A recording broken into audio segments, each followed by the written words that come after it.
Welcome to A Place for Film, the IU Cinema podcast. On this week's episode, we're previewing South by Southwest.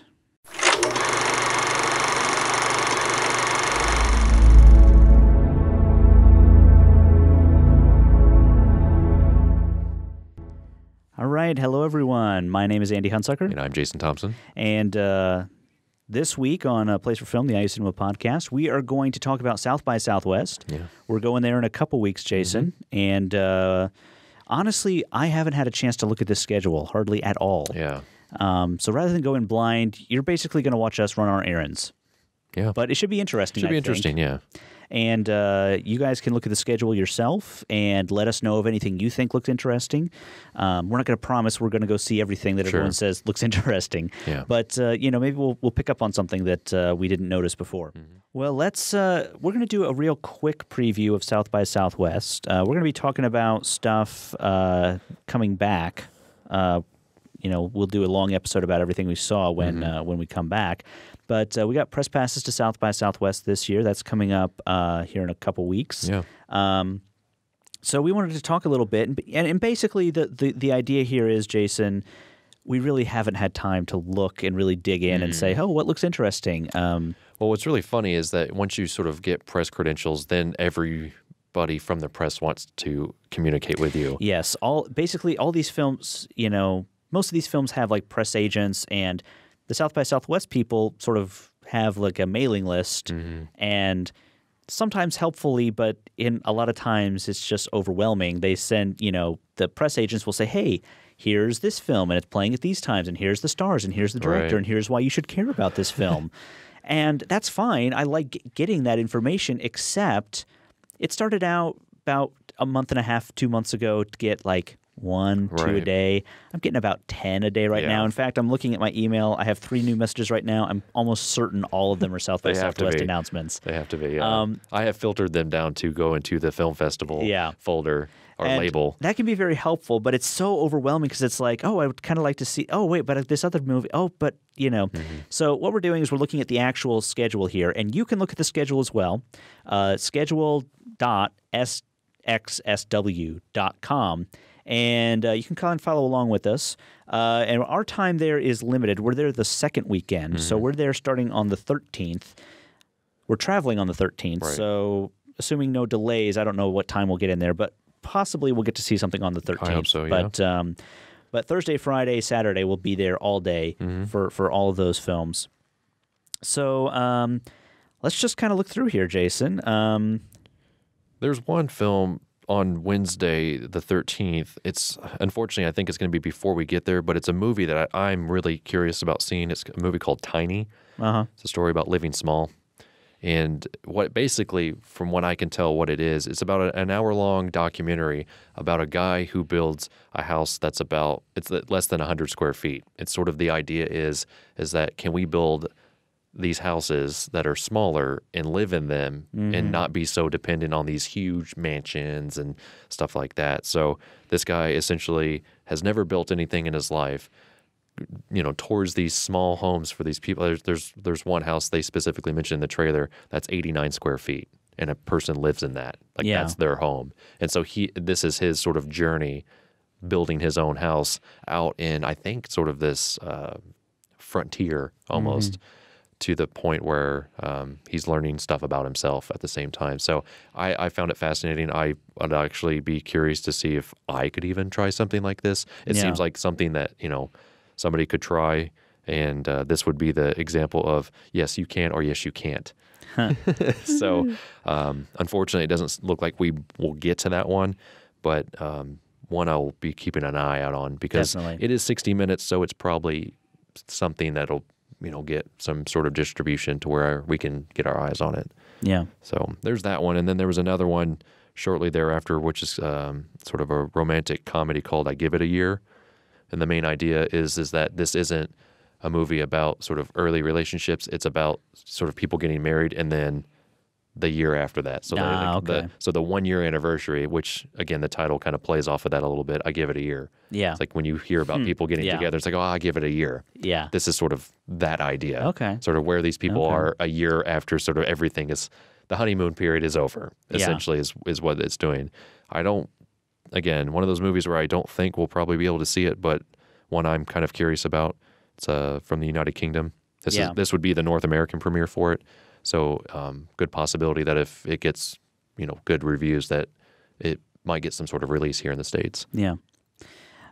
Just looking at the list here, I'm seeing one called Artifact. And this is, I believe this is a documentary. It is, yes. And it's about 30 Seconds to Mars, which is a band, a Jared Leto. Pretty famous band, but probably best known for having Jared Leto, who's a pretty well-known actor, be their frontman. It's apparently about a lawsuit that they had to go through. That sounds interesting to me. I'm kind of curious about that one. In South by Southwest is not only a film festival, it's also a music festival. Yeah. And so a lot of things that you'll see on the schedule tend to be either musically oriented or documentaries. Yes. There's a lot of documentaries. Yeah, there's a lot of documentaries, especially the week that we're going to be there, or a couple, the 4 or 5 days we're going to be there. But yeah, Jared Leto, if you're not sure who he is, the guy with the super blonde hair in Fight Club. Yeah. That's him. And he gets, his face bashed in. Yes. That's Jared Leto. But yeah, I have, that one's going to play multiple times. It's going to play March 14th and 16th. I'm a big fan of 30 Seconds to Mars, so there's a good chance that if I have time to see it, I will be checking it out. Yeah. 7 o'clock that Wednesday, Hawking. It's a documentary about Stephen Hawking. Yeah. Sort of told from his perspective, sort of his outlook on what his life is and was. And so I'm kind of curious about that. The synopsis is one of those where it's just like, this is a great movie. And so you have to be kind of wary of those. Yeah. But I am curious about it, and it plays a couple times to where we might see it. Well, you always have to remember that the filmmakers write these themselves. Right. This isn't like farmed out to like a third party. This is like the filmmaker, what they're going to say about their own film. There's this one called Grow Up, Tony Phillips, that has an amazing sort of picture here. Maybe I'll download this and put this on the video, but this. Oh, the one that it's about the Halloween costumes. Yeah, this guy who does all these crazy Halloween costumes. This is not a documentary. This is a narrative feature, but it looks really interesting. It's sort of like it seems like a sort of older coming of age story, which always interests me. I like coming of age stories, and that one seems like it could be pretty interesting. There's another one that's along the same lines called Zero Charisma. It's about a guy who loves metal music, but he's also a gamer geek who plays sort of tabletop games with like a game master.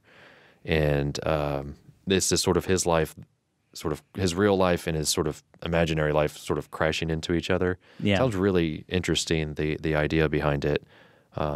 His grandmother, I think he's sort of is her caretaker, not take care, or whatever I was trying to say there. So he sort of, the description kind of explains that those sort of all come into conflict with each other. And that is a narrative feature playing a couple times, and sounds kind of interesting to me. And then Sound City is going to play multiple times, the Dave Grohl documentary about Sound City Studios. Yeah. Oh, yeah. I mean, if you're going to see it anywhere, Austin would be a perfect place to see it. I feel like it's probably going to be one of the more popular ones. Oh, yeah. Probably sold out every instant that it's playing. I think it plays 3 times. At least twice when we're going to be there. Yeah. But obviously music going on at the same time. A lot of music people will probably be checking this out, sort of that cross-promotional kind of thing. I have seen it, so I can say that. Oh, yeah. But I will probably wait until we get back to talk about it, even if I don't get the chance to see it, just because it's better in the context of South by Southwest, I think. But a fantastic documentary. If it comes anywhere near Bloomington, check it out. It's great. It's really solid. One I just clicked on here that I think looks fascinating is called Reality Show. And this is about a guy who is a reality producer, and he sort of starts a reality show about a family under all-encompassing surveillance, except it turns out to be really boring. So he starts to add things in and manipulate things, and he really starts to damage this family. So that one looks really interesting to me. It's directed by a guy named Adam Rifkin, who his bio here talks about how he wrote Small Soldiers, Oh, okay. which I thought was really interesting. Yeah. And he also directed Detroit Rock City, which I haven't seen, but a pretty well-known film. So this just the description of this film sounds really interesting to me. There's another one called Rewind This. It's one of those ones that I have managed to keep the email that we've gotten in my inbox. Yeah. Because it has a fascinating looking cover image. Yes. Essentially sort of the background of how VHS tapes sort of revolutionized different industries or managed to create new industries. Mm-hmm. You can kind of imagine what some of them might have been and sort of the preservation of that medium. What's really funny is I was at the store the other day and I was sort of in the disposable media section, and I looked down at the very bottom of the shelf. There was a 4-pack of VHS tapes, and I about lost it because I was like, I did not realize they still. And this was a mainstream store, so it's like I am completely fascinated by the fact that those are still being sold. Yeah, pretty much everywhere. Yeah, it's one of those stores that is everywhere, and you could probably figure out which one I'm talking about. And I was like, that is awesome. Yeah, did not realize that somebody is still profiting from making VHS tapes. Yeah. So this one sounds really, really interesting to me. Yeah. A documentary that I think looks really interesting here is called Spark, a Burning Man story. Sure. I don't really have any interest in Burning Man or going to Burning Man or anything like that, but I find just the idea of it really fascinating. It fascinates me that how other people interact with it. Mm-hmm. I read something crazy like after the festival's over, they literally scour the entire desert to make sure that they're leaving everything exactly the way it was. Yeah. And after they all come down from their highs. Yes, of course. Yes, but it just sounds interesting. I think I'm going to try to see that one. Yeah. There's a couple of showings of a movie called I Am Divine. Mm-hmm. It is a movie that John Waters is involved in. And if you know John Waters, you kind of have an idea of what this is about. But essentially, it's about this gentleman or lady, however you want to put it, or however they would like it. I don't know because I haven't seen it. Yeah. But essentially, a drag superstar, sort of that journey of coming to deal with who that person is as they're growing up and stuff like that to what they're doing now. And again, John Waters definitely on the odd side of things, but he likes it that way. Yeah. And so this is sort of that portrait of this person's sort of rise to fame, as well as the emotional side of dealing with everything that comes with that way. So that one sounds really interesting. Again, a documentary feature. Mm-hmm. I'm looking at this film called We Always Lie to Strangers, and I just clicked it because I thought the title looked interesting, and I'm realizing it's about Branson, Missouri. Mm-hmm. I've been to Branson several times, and it's a fascinating town because it's all like shows and it looks like Las Vegas sort of, and it's like big and over the top, but it's all like family friendly, and it's really it's about just the town and how it's sort of coming together and working, and whether it's going to still work and how it will continue. Mm-hmm.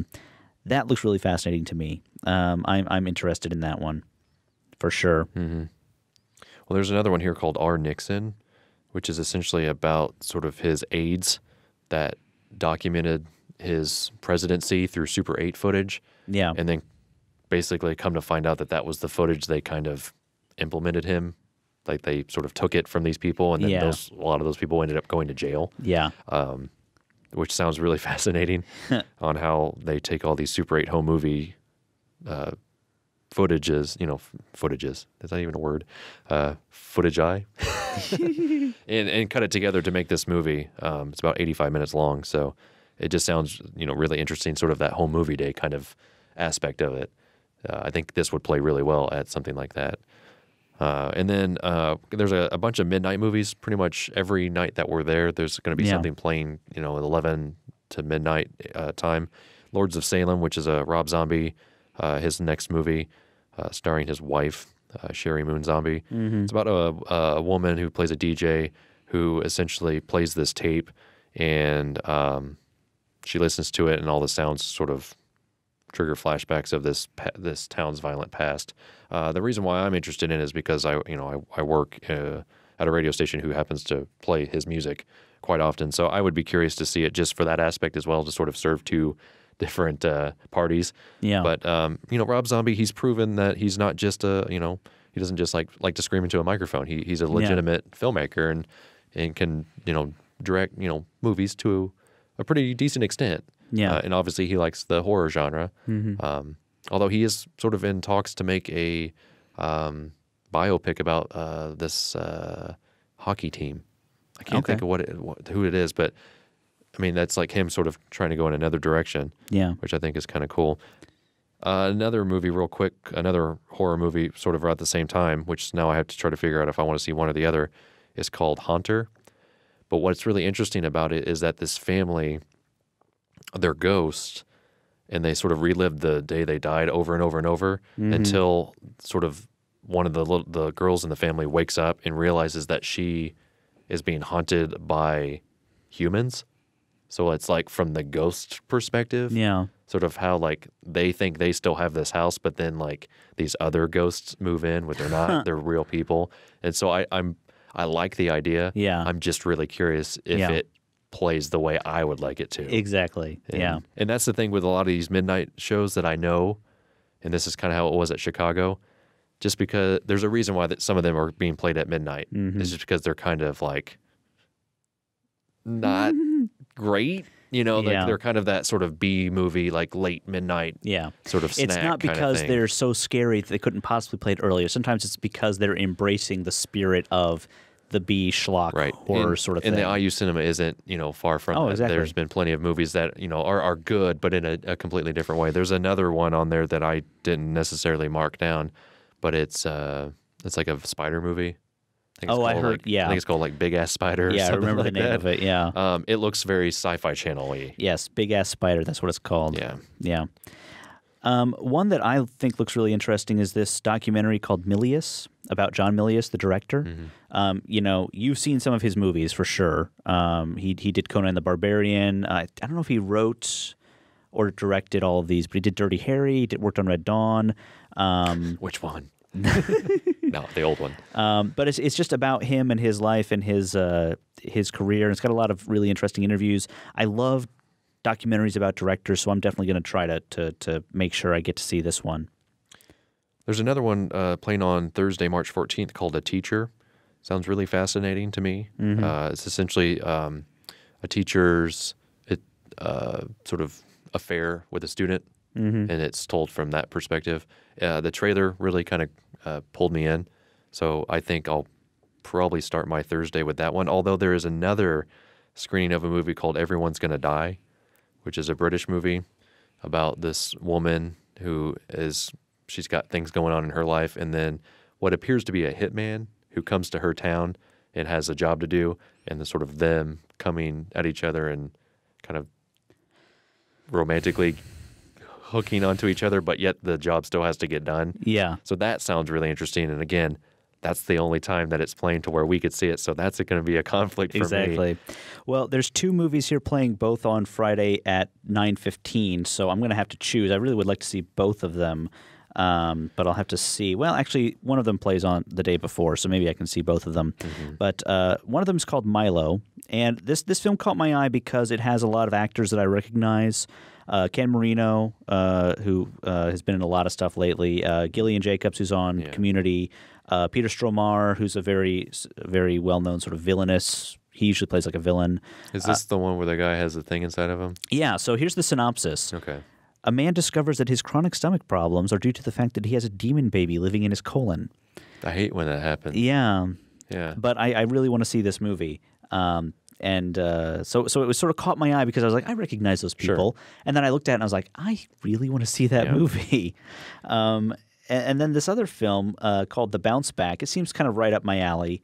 It's about somebody who tries to break up with someone, but then he kind of gets drug into a sort of a weekend to hang out with the guys, but it's in the city that this person that he broke up with lives in. So it seems like it could be kind of like a crazy sort of madcap kind of thing. I'm not sure exactly if it's going to be that or not, but I'm definitely interested in taking a look at it.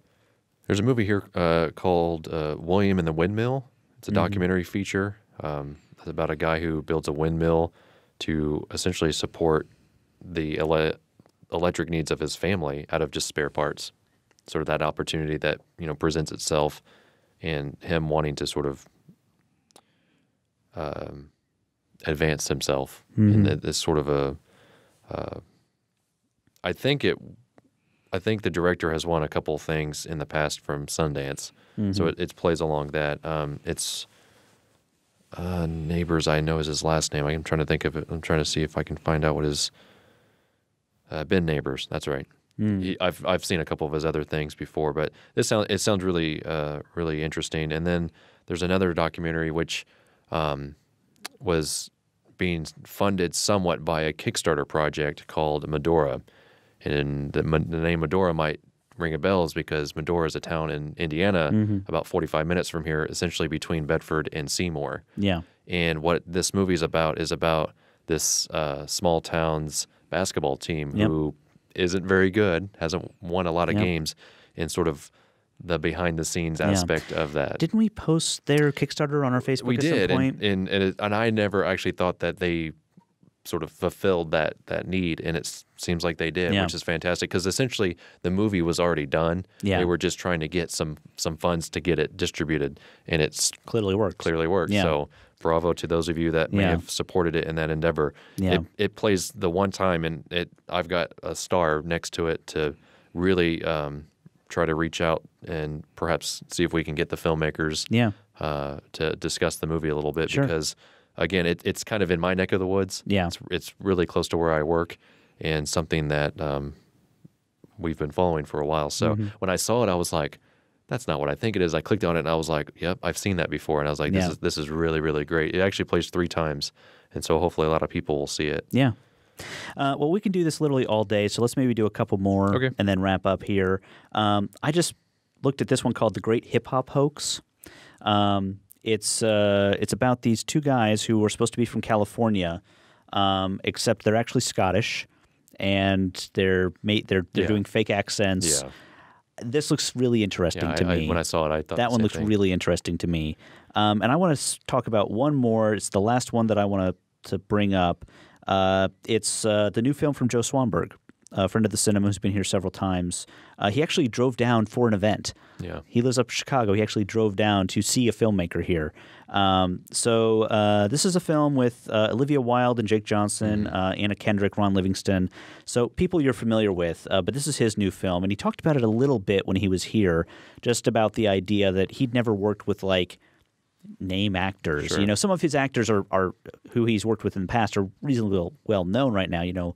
Mark Duplass and Greta Gerwig among them, who are people know who they are at this point, but he's never worked with people who were kind of already well known. Right. So he sort of was talking about how that was interesting. I'm going to try to see if I can get maybe him get an interview with him before the festival. We'll see if that works out. But the name of the movie? Drinking Buddies. I never said it, did I? I don't think you did. Drinking Buddies. I knew what you were talking about. The new Joe Swanberg film. I've read the schedule already. Yeah. Basically, everything. I definitely want to see that one. Everything that I'm mentioning, I know I've already got a good chance of seeing. I know that you're kind of browsing through it. I literally crammed it in right before we started recording. Yeah. There's another movie called Prince Avalanche. It's got Emile Hirsch and Paul Rudd in it. And let me just read you the synopsis of it. I find this fascinating, and there's another reason why I really want to see it. It says 2 highway road workers spend the summer of 1988 away from their city lives.